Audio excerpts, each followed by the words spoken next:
Have you ever looked at a really nice piece of furniture and just wondered, how on earth did they make that? Well, today, that's exactly what we're going to do. We're going to follow the journey of a few simple maple boards as they're shaped and joined to become this absolutely stunning nightstand. And here it is, the finished product. I mean, look at that.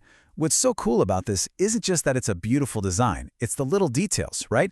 Those sweeping curves, that amazing top with the curly maple, those aren't just for show. They're the payoff for some really smart woodworking.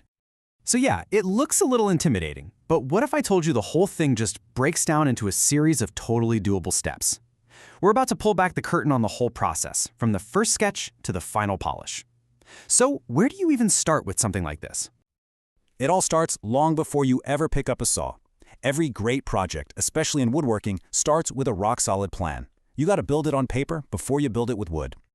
Okay, so let's look at the vitals. This is like the DNA of the project, right?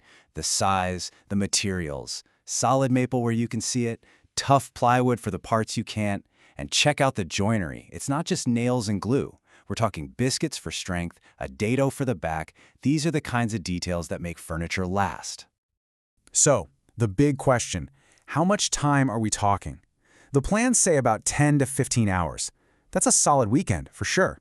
It's a real whirlwind of cutting, joining, sanding, but think about it.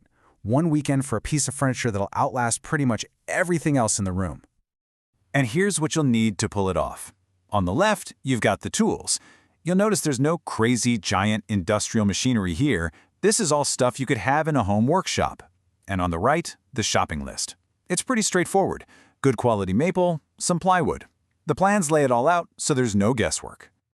I love these exploded views. They're like the treasure map for the whole build. You can see exactly how everything slots together. See those big curved sides labeled A and the shelf D? It all makes sense when you see it like this. Now, let's talk about those A panels, because that's where the magic really starts. All right, this is my favorite part. Those signature curves, that's what sets this piece apart from just a boring old box. We're going to see exactly how you take a flat, straight board and turn it into something this elegant. It's really a three-step recipe. First, you glue up some boards to get the width you need. Simple enough. Second, you lay out that curve and cut it out.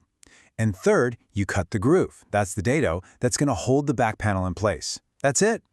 And here's that first big moment of truth. You use the pattern from the plans to draw the curve right onto the wood.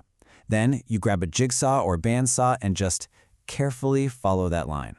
This is the first time the piece really starts to show its personality. Okay, but how do you get both sides to be perfectly identical? I mean, that's got to be tough, right? Well, there's a trick. You don't. You clamp them together and sand them at the same time, as if they're one piece of wood.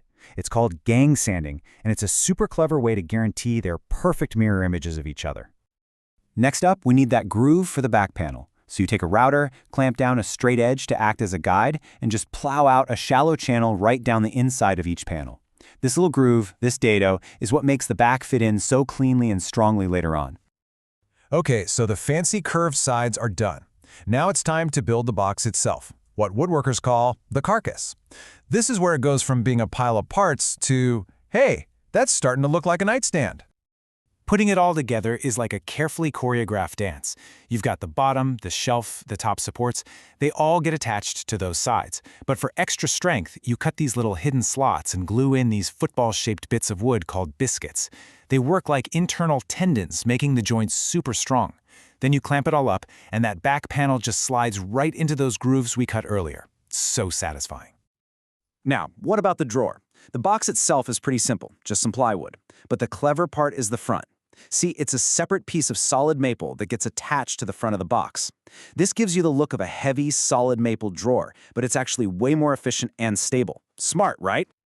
We've got the structure built. It's strong, it's square, but now comes the part that turns it from a well-made project into a piece of art. The finishing touches, and especially that veneered top, are what take this to the next level. And the technique for the top is just, wow, it's called book matching. You take two super thin sheets of veneer that were sliced one right after the other from a log, and you open them up like a book. You get this perfectly mirrored, symmetrical grain pattern. It's a look you literally cannot get from a solid piece of wood. It's stunning. Applying it is definitely a high-stakes game. First, those two super thin sheets of veneer get taped together to create a seam that's basically invisible. Then you glue it down to the core panel under a ton of pressure. You really only get one shot at this, but man, the result is so worth it. And finally, you have to protect the wood. You've got a choice to make here. You can go with polyurethane, which is like putting a coat of armor on it. It's super durable, water-resistant. Or you can use something like an oil finish. That's less protective, but it really makes the natural grain of the wood pop and just feels amazing to the touch. And just like that, we're back where we started, looking at the finished piece. It's just amazing to think that this started as a few plain boards.